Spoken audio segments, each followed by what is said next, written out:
Bonjour et bienvenue dans un nouvel épisode du podcast Prendre de l'assurance. Ici, nous parlons d'assurance de façon simple et concrète, à travers des invités spéciaux, des experts de différents domaines, des témoignages inspirants et des solutions adaptées. Vous aurez en main tous les outils pour protéger votre santé financière et prendre de l'assurance sous toutes ses formes. Parce que prendre de l'assurance, c'est aussi apprendre à se faire confiance, à développer son autonomie financière, sa richesse et sa confiance au quotidien. Au fil des épisodes, nous mettrons à votre disposition des liens utiles et des outils vous permettant d'évoluer avec nous. Je suis Stéphanie Corbeil, vice-présidente et directrice générale d'AssureDirect, le comparateur de primes le plus recommandé. Ensemble, démystifions l'assurance, une capsule à la fois. Pour entamer cette aventure, nous avons choisi de mettre en lumière une journée significative, la Journée internationale du droit des femmes. Il faut avouer que j'ai un lien très spécial avec notre invitée aujourd'hui. Cette femme en or est non seulement ma tante, ma marraine, mais surtout mon mentor. Pour l'occasion, nous avons le plaisir d'accueillir Mme Suzanne Leclerc, une figure marquante de l'industrie de l'assurance de personnes au Québec. Mme Leclerc est une véritable pionnière dans le domaine des services financiers. Son parcours est l'un des plus inspirants et pouvoir vous la faire découvrir aujourd'hui en cette journée dédiée aux femmes est un véritable honneur. Préparez-vous à un échange authentique, riche en sagesse et en moments forts. Installez-vous confortablement et laissez-vous porter par cette conversation captivante. Donc, Suzanne, merci d'être avec nous aujourd'hui. Encore une fois, c'est un privilège de te recevoir. Et pour débuter, je suis curieuse, est-ce que tu réalises à quel point tu as ouvert la porte aux femmes dans un domaine qui était à l'époque destiné aux hommes? Je le réalise aujourd'hui, mais tout au cours de ma carrière, je ne réalisais pas que je faisais des choses extraordinaires. Tout ce que je voulais, c'est obtenir le respect de mes confrères et puis d'arriver à obtenir des choses qui n'étaient pas nécessairement offertes aux femmes. Donc, toi, tu es issue d'une famille de 9 enfants. Tu as très tôt appris à prendre tes responsabilités. Oui. Tu as débuté dans le domaine des assurances à 16 ans, puis comme tu étais préposée aux filières. Exact. Déterminée à gravir les échelons, tu n'as pas hésité à prendre tous les petits cours de soir qui t'étaient possible de prendre. Donc, à l'époque, on apprenait la dactylo, les mathématiques et des dictées. Exactement ça, pour pouvoir et surtout apprendre l'anglais aussi, parce que c'était nécessaire à l'époque parce que les sièges sociaux étaient tous à Toronto. Puis, à partir de 18 ans, tu es devenu superviseur section assurance-vie. C'est ça, exactement. C'est ça qu'on recevait les propositions, on les vérifiait et on les transmettait au siège social pour émettre les polices d'assurance qui étaient ensuite remis aux agents pour la livraison. Aux agents hommes. Oui. Puis à un moment donné, tu as raconté qu'il y a un assistant gérant qui a été malade, puis justement, on t'a demandé de faire un remplacement. Oui, exact, parce que c'est nous qui entraînions les nouveaux qui arrivaient. Alors, on avait tout de même, on savait exactement où on s'en allait et j'ai pu aller remplacer ce courtier qui était maintenant, vous les appelez des courtiers, cet agent-là qui était malade. Et j'ai dû faire bien parce qu'on m'a offert le poste temporairement. Après ça, on a dit, on t'offre le poste pour voir qu'est-ce qui va arriver. Parce que vraiment, c'était pas le domaine, c'est un domaine d'hommes. Absolument. Puis encore aujourd'hui, ça l'est un petit peu. Donc, ça a été un bout difficile. Oui, parce que là, on entrait dans le domaine des hommes. Alors, automatiquement, il fallait prouver qu'on avait plus de compétences qu'eux autres sans qu'ils s'en aperçoivent. Parce qu'il ne fallait pas les diminuer non plus. Il fallait obtenir leur respect pour qu'ils puissent dire oui, parfait, elle sait de quoi elle parle. OK. Puis là, ben, tu as été au fil des années distinguée par ta détermination. Tu as laissé une empreinte durable aussi dans le domaine des services financiers, puis tu as obtenu différents titres, dont celui d'assureur vie agréé, ton AVA. Oui, c'est ça, assureur vie agréé que j'ai complété. Et encore là, il n'y avait pas beaucoup de femmes qui allaient chercher ce titre-là parce que, encore là, c'était un domaine réservé aux assureurs vie. Alors, automatiquement, les femmes n'y allaient pas tout de suite, mais moi, on m'avait conseillé. J'avais eu du soutien du directeur de l'assurance vie. Et lui m'a dit, tu es capable, vas-y. Alors, je suis allée et je l'ai obtenu. Bravo. Puis là, ben, c'est le 1er avril 1977, après 25 ans de carrière, que tu es devenue la première femme à occuper un poste de dirigeante à la Travelers, compagnie d'assurance. Exactement. C'était un exploit parce que, comme je vous dis, automatiquement, c'était des postes réservés aux hommes. Mais étant donné que j'avais été chercher des compétences, on me l'a offert et je l'ai accepté. Dis-moi, Suzanne, après ça, suite à ton arrivée, ou en tout cas après 25 ans à Travelers, ton passage pour te rendre jusque dans les postes de direction à la Canada Vie, comment ça s'est passé?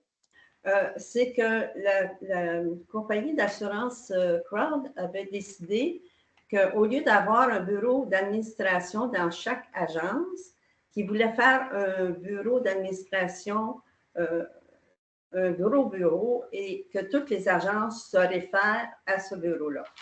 Et on est venu me chercher, on m'a offert ce poste-là parce qu'on me disait que j'avais les compétences nécessaires. Alors, je l'ai accepté et j'avais le bureau administratif qui était de Montréal jusqu'à Terre-Neuve et tous les employés de chaque agence se rapportaient à moi. Donc, tu as été à la tête de combien de personnes? J'avais à peu près 140, 144 employés. Donc, tu avais quand même pas mal de gens qui te regardaient et Oui. qu'ils devaient te trouver très bonne. C'était assez facile parce que j'ai la facilité que les gens, de parler avec les gens pour pas qu'ils se sentent, ils ne sentaient pas que j'essayais de les dénigrer. On était au même niveau à chaque fois que je parlais à quelqu'un. Je me mettais toujours à leur niveau pour qu'on puisse communiquer comme toi et moi on fait présentement. Puis la réalité des femmes en 1975 est quand même différente d'aujourd'hui. Tu ressentais-tu une certaine pression ou des attentes spécifiques au fait que tu sois une femme? Est-ce que tu devais en faire plus? C'est sûr qu'on devait en faire plus et avoir plus de connaissances. Et parce que automatiquement, quand on arrivait à quelque part, puis c'était une femme, on disait, surtout dans les conventions, on arrivait, puis c'était une ou deux femmes parmi 50 hommes. Là. Alors, on te regardait de travers en voulant dire qu'est-ce qu'elle fait ici. Là, mais alors, automatiquement, quand tu donnais pas tes discours, mais quand tu avais des choses à dire, bien, automatiquement, il fallait que tu connaisses ton dossier à fond. Donc, toi, ta recette pour être écoutée, c'est justement d'apprendre, de connaître, puis d'être sa couche, comme on peut dire. Exactement. Il faut absolument que ton dossier soit de mur à mur. Puis dis-moi, dans le fond, parce que probablement qu'au fil des années, ta confiance a quand même dû être ébranlée parce que c'est beau d'arriver du monde d'hommes puis de dire, moi, je suis capable, mais des fois, il y a dû avoir des défis un peu plus grands que d'autres. Le plus grand défi, c'était de se faire juger par les hommes pourquoi on avait obtenu ce poste-là. C'était pas toujours gentil. C'était pas toujours gentil, mais il fallait surtout pas tomber dans le piège d'essayer de leur prouver que tu étais là pour tes compétences et non pas pour autre chose. Entre guillemets. Entre parenthèses. Qu'est-ce que tu retiens de plus de cette belle carrière-là que tu as eue? Je retiens que j'ai été très heureuse et puis que j'ai eu des bons mentors qui m'ont aidée.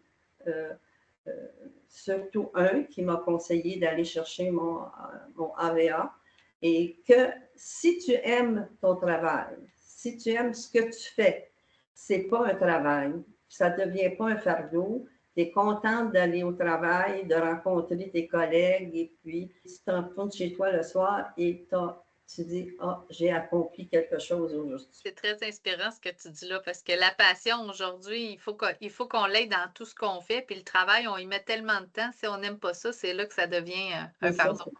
Exact. La place des femmes dans la société, c'est un sujet qui est justement en constante évolution.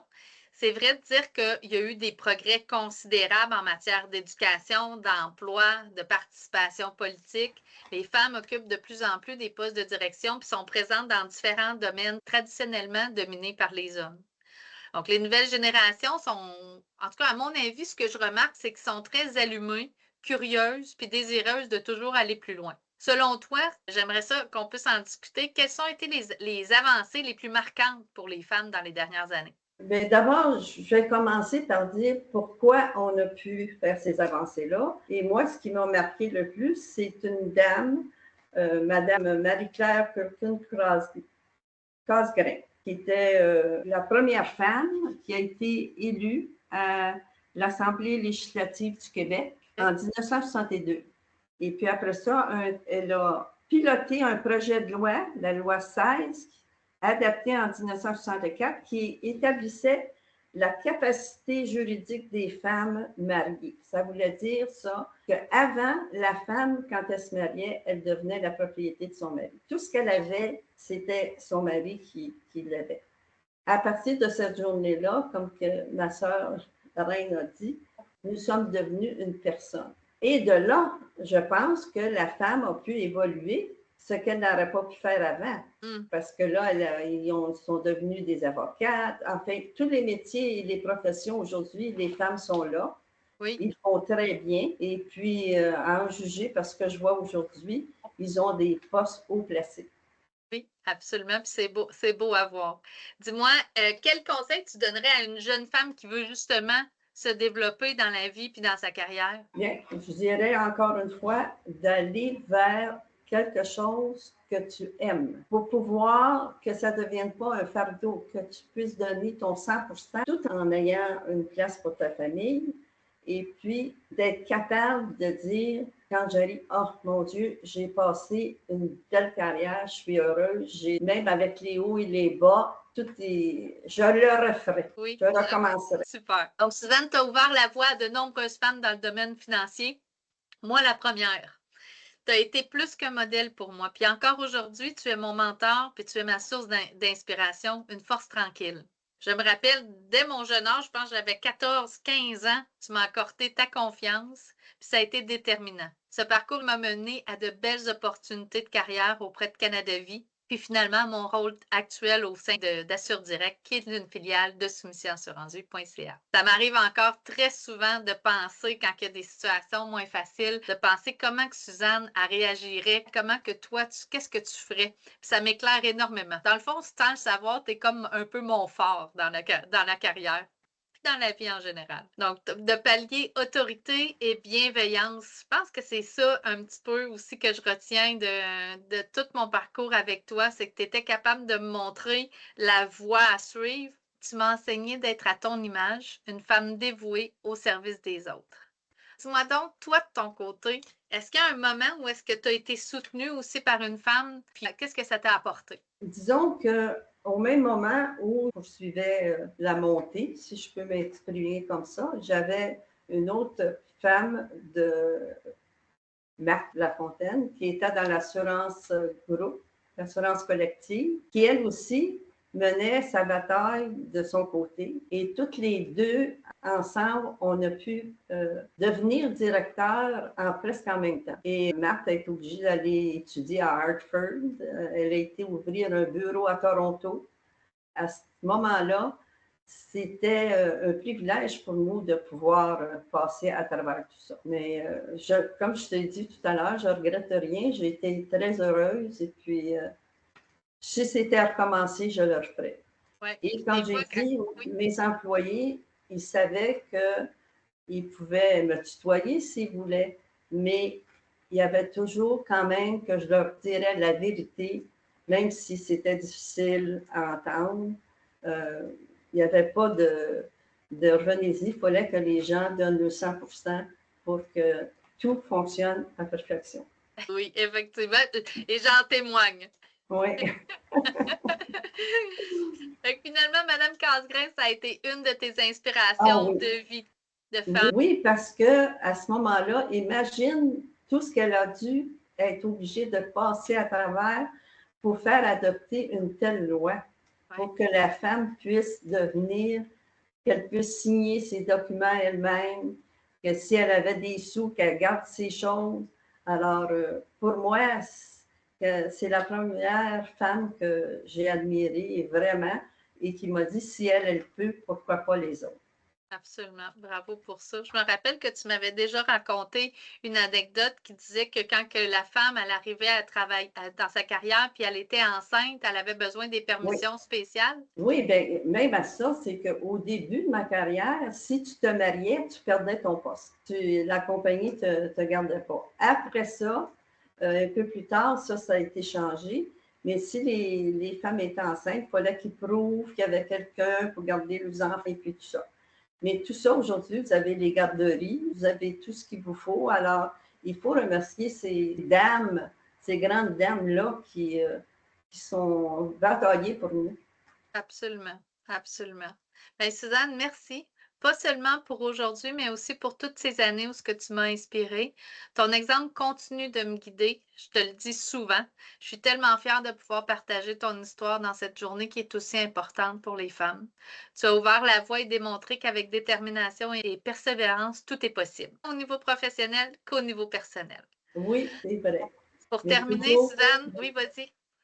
Il faut toujours rester dans le respect de l'autre à côté de nous. Jamais oublier qu'une personne, c'est une personne et c'est un être humain. Pour terminer, j'ai la question clé que j'avais ou la question vedette que j'avais pour toi, c'était si c'était à refaire, est-ce que tu choisirais le même chemin? Puis là, je pense qu'au travers de l'entrevue qu'on vient de faire ensemble, bien, je l'ai entendu au moins à 3 ou 4 reprises. Tu as adoré ton métier, tu as adoré ta carrière, puis tu referais la même chose. Exactement. Merci. Est-ce que tu as un petit mot pour la fin? Bien, disons que je pense qu'aujourd'hui, la femme a atteint des sommets. Je suis très heureuse de voir ça. Alors, je pense que la femme aujourd'hui est sur le bon chemin et puis continuer. Parfait. Merci, Suzanne. Bienvenue. Vous venez d'écouter un épisode de Prendre de l'assurance, le podcast à votre écoute. Vous avez aimé le contenu? Dites-nous-le avec un pouce et en nous laissant un commentaire. N'oubliez pas de vous abonner et d'activer la cloche pour ne manquer aucune de nos prochaines publications. Vous pouvez aussi nous contacter via assuredirect.ca. Nous sommes là pour vous. Il nous fera un immense plaisir de discuter de vos besoins et de votre réalité. Souvenez-vous, nous sommes votre référence et vous faites la différence.